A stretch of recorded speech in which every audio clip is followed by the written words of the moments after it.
Centimeter novega ledu čez noč je bilo dovolj, da je bila cesta do Srednjega znova neprevozna.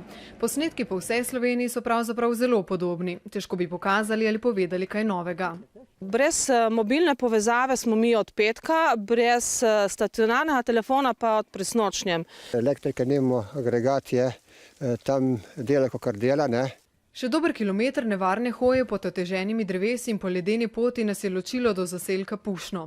Razen poletnih počitnikarjev v vasi že desetletje živi samo 84-letna Juština.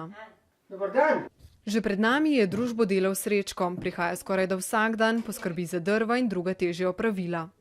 Ne samo v takih razmerah, tudi če je sonce, je lepo, da pride človek k njej. Če nimam s kom pregovoriti, sedino sama s sabo. Ni prijetno, strah me ni. Dokler je krompir za vlonec, ne bo hudega, pravi. Televizijo pa tudi malo pogreša, čeprav raje gleda italijanske programe. Zato imajo bolj lepo. Se pri nas preveč kregamo? Ja. Preveč kregamo, ali če je kak film, je pa sam streljajo. Češ da žganja ne bomo pili? Seta se skuham kafe. Ne samo letos, kar se žganja tiče, zdaj pa že par let ne bo nič, ker je sadno drevje je uničeno 100%. Kar bo še bolj vidno, ko se razkadi megla. In ko smo se po 3 urah peš vračali nazaj, so tudi požrtvovalni fantje le uspeli očistiti pot do vasi.